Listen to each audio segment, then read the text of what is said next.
Mga isdang nakatayo na parang mga tao, parang may mga tatlong paa. Hindi po sila AI, mga totoong isda po sila. Ang tawag sa kanila ay tripod fish. Ang scientific name ng tripod fish ay Bathypterois grallator. O alam niyo na siguro kung bakit tripod fish ang pangalan nito, kasi kagaya nitong tripod ay nakakatayo sila mga kasimberes. Pero ito ay hindi mga paa, kundi mga fins or palikpik na matitigas or bony. Bony, ibig sabihin po ay matigas or parang buto. And according sa mga researchers, may fluids na lumalabas mula sa katawan ng mga tripod fish para mas maging matigas pa ito mga fins or mga angkla nila mga kasembrero sa seafloor. Useless ang mga mata ng mga tripod fish kasi ang gamit nila sa paghahunt ng kanilang makakain or prey ay ang kanilang mga fins. Paano ito nangyari?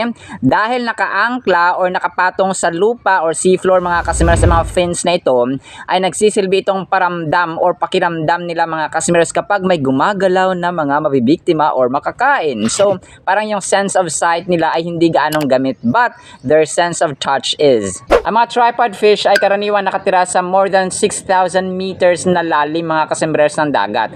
Pero ang pagkain ay hindi nila pinaka main problem or pinaka main plight, kundi ang mate or partner. Magulat kayo dito mga kasembreros kasi meron silang parehong both male and female organs.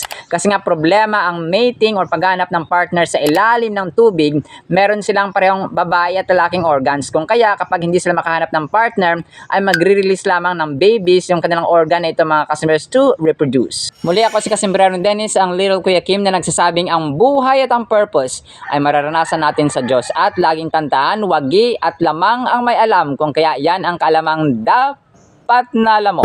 Buti-buti mo